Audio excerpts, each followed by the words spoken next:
Hey, when watching videos, seeing ads and such, have you ever noticed that whenever something's shot with a moving camera, it looks a lot nicer than as if it was shot still? I know I did, and for this reason I've been wanting to make myself a camera slide. And when I was thinking of how I would go about and do it, I realized I had a clothes rack, which I ended up never using. I think I could convert that. I would use up almost all, if not all of its components, leaving me to worry about only a handful of bits and pieces. And my design would include a full frame with height and tilt adjustment, for very, very cheap. Yeah, let's make it happen. So let me show you what we're dealing with. It's the cheapest clothes rack you can get online or in any store. Basically a bunch of tubes with some plastic connectors. But for my purposes this is ideal. As I said, I intend to use all of the parts, only adding a handful of components. And here's how it looks before I put my hands on it. The rack has adjustable height, and as I said, I'll keep this feature. The tubes, intended for shoe storage, will become the actual rails for my slide. And I'll swap in the slide in place of this crossbar. As for these corner connectors, I was just about to throw them away before I realized that if I cut them in a certain way, not only do I get a couple of T connectors, but also a couple of end caps. So by eliminating the need for custom connectors, I saved myself a whole bunch of time and effort. And now I can simply put the crossbar in its final place like so, where it's gonna add rigidity to the frame. And not to forget the end caps. Now, the frame is slightly too high for me, but no worries, it's gonna be dealt with very quickly. I also drill a few holes to allow finer height adjustment steps. This way it will be easier to assure that the slide remains level, even on uneven surfaces, as the height on each leg can be set independently. Next, I'll be using this block of wood and turn it into a sliding plate for the camera to sit on. Fast forward a little bit and this is what I get. It looks quite nice. I've sanded one side and took a lot of material off of the other, keeping only 4 points to house M8 nuts, but we'll get to that in a minute. I also made a couple pairs of other components. This one will allow the slide to connect to the frame, as well as facilitate tilting.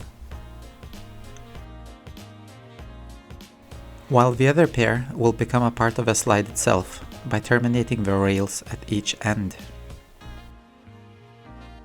In preparation for the assembly, I need to make a few holes. Some for the rails, while the others to allow the slide to connect to the rest of the frame. I also drilled a hole for the camera bolt. And now I'm ready to paint the parts. I chose satin black, but spoiler alert, I didn't like the glossy finish, so I repainted it matte. Now the parts look really good. I especially love that the wood retained its patterns.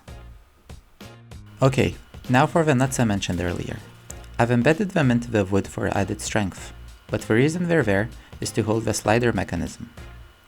I'm adding a few washers for height adjustment, but the actual essence of the mechanism is these rollers.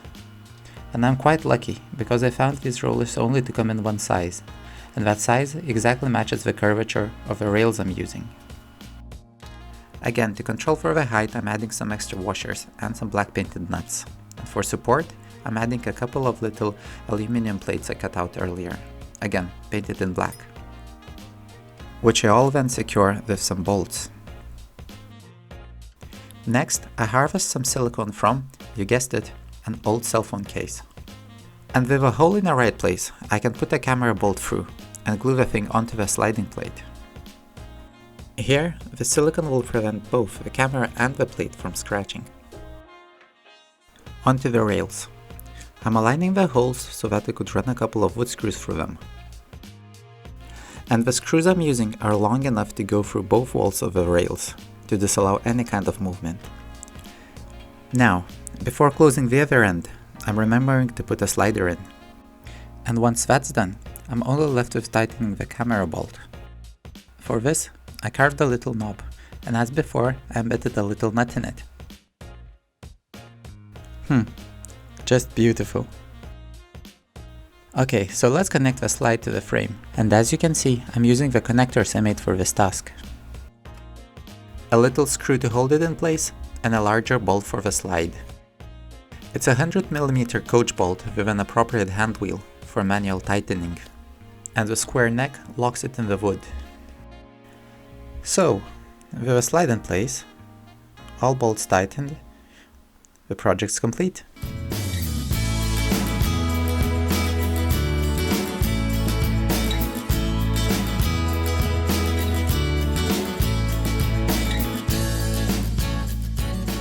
With using a standard camera bolt, I connect a DSLR, a phone adapter, or an action camera. As promised, there's height adjustment, and there's tilt adjustment. So now I'll be able to shoot even from top down, and from various heights. Not bad at all for an old clothes rack, don't you think? Okay, so I'm packing. I'm going away and I can't wait to test this camera slide.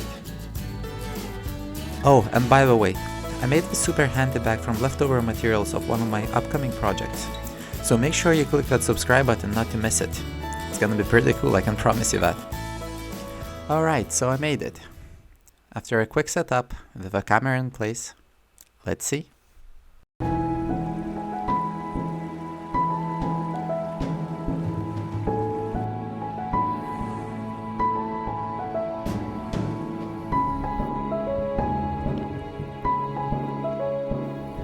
Wow, such an amazing result.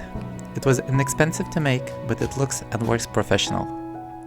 Being this length, it allows me to take continuous shots over long distances. One thing I noticed though, that it was hard to keep my hand steady over the entire shot. For this reason I'm thinking I should add a motor sometime in the future. But until then, I'm more than happy with the slide it turned out to be. I hope you enjoyed it too. If so, please hit that like button, subscribe, and I'll see you next time.